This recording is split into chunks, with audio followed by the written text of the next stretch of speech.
Hollywood sold the Wild West as dust, bravado, and clean gunfights. The photographs tell a harsher truth. Faces stare back, exhausted, wounded, complicit. Lawmen bleed, civilians vanish. Violence leaves records, not legends. These images were hidden because they contradict comfort, revealing an America built through fear, displacement, and blood, long before myth hardened into memory. The earliest photographs emerge after the Civil War, between 1865 and 1870, as federal authority pushed westward. Towns like Abilene, Kansas, and Virginia City, Nevada, grew overnight around rail lines and mining claims. Sheriffs, U.S. Marshals, and territorial courts followed slowly, often outmatched by distance, corruption, and raw violence. In these frontier towns, violence was not spontaneous, it was structural. Between 1866 and 1875, saloons doubled as courtrooms, brothels, and morgues. Local law enforcement was often a single elected sheriff, poorly paid and easily intimidated. Federal marshals were days away. Justice arrived late, if at all. Photographs from Dodge City, Kansas, dated 1872, show armed men standing casually in streets. These were not heroes. Many carried warrants on their own neighbors. Gunshot wounds were common, medical care rare.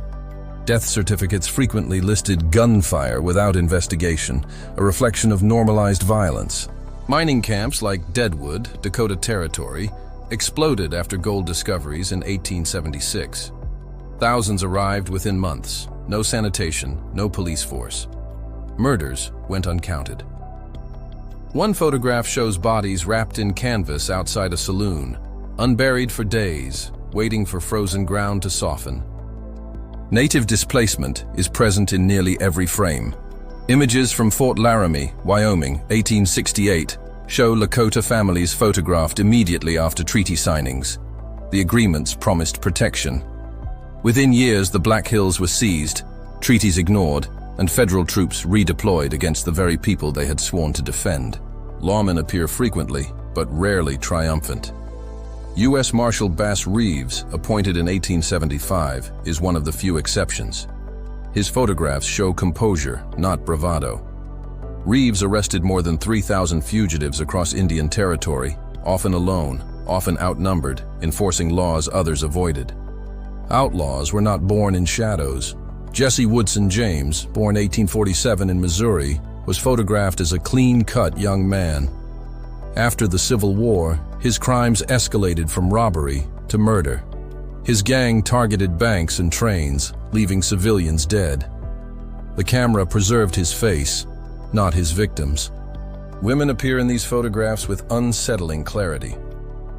In Arizona Territory, prostitution was legalized in the 1870s and taxed by local governments.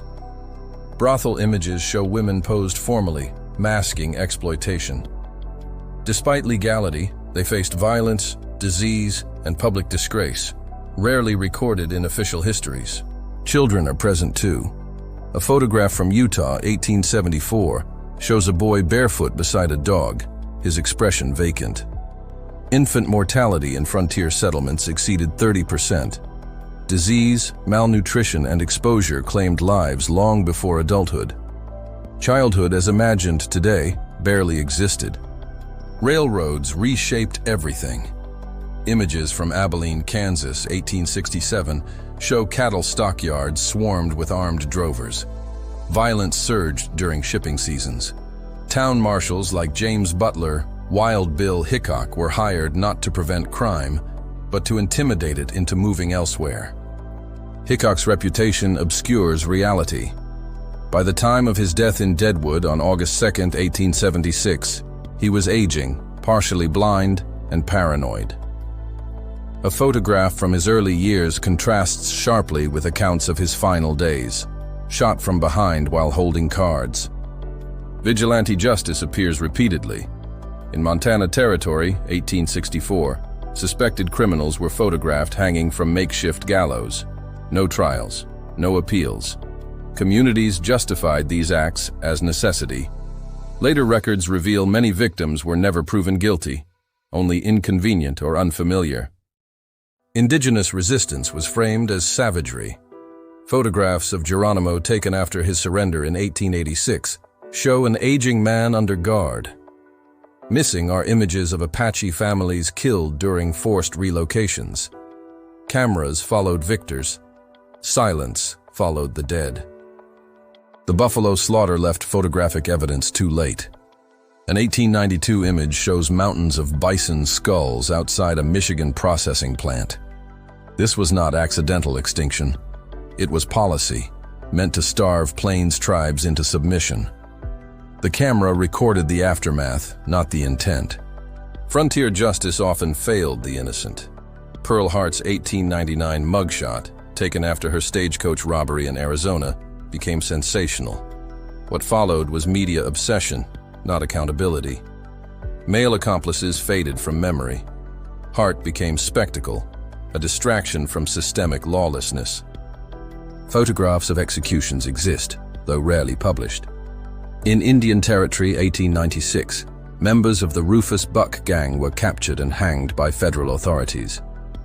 The images show young faces, African American and Native, executed swiftly, reflecting unequal enforcement of frontier law.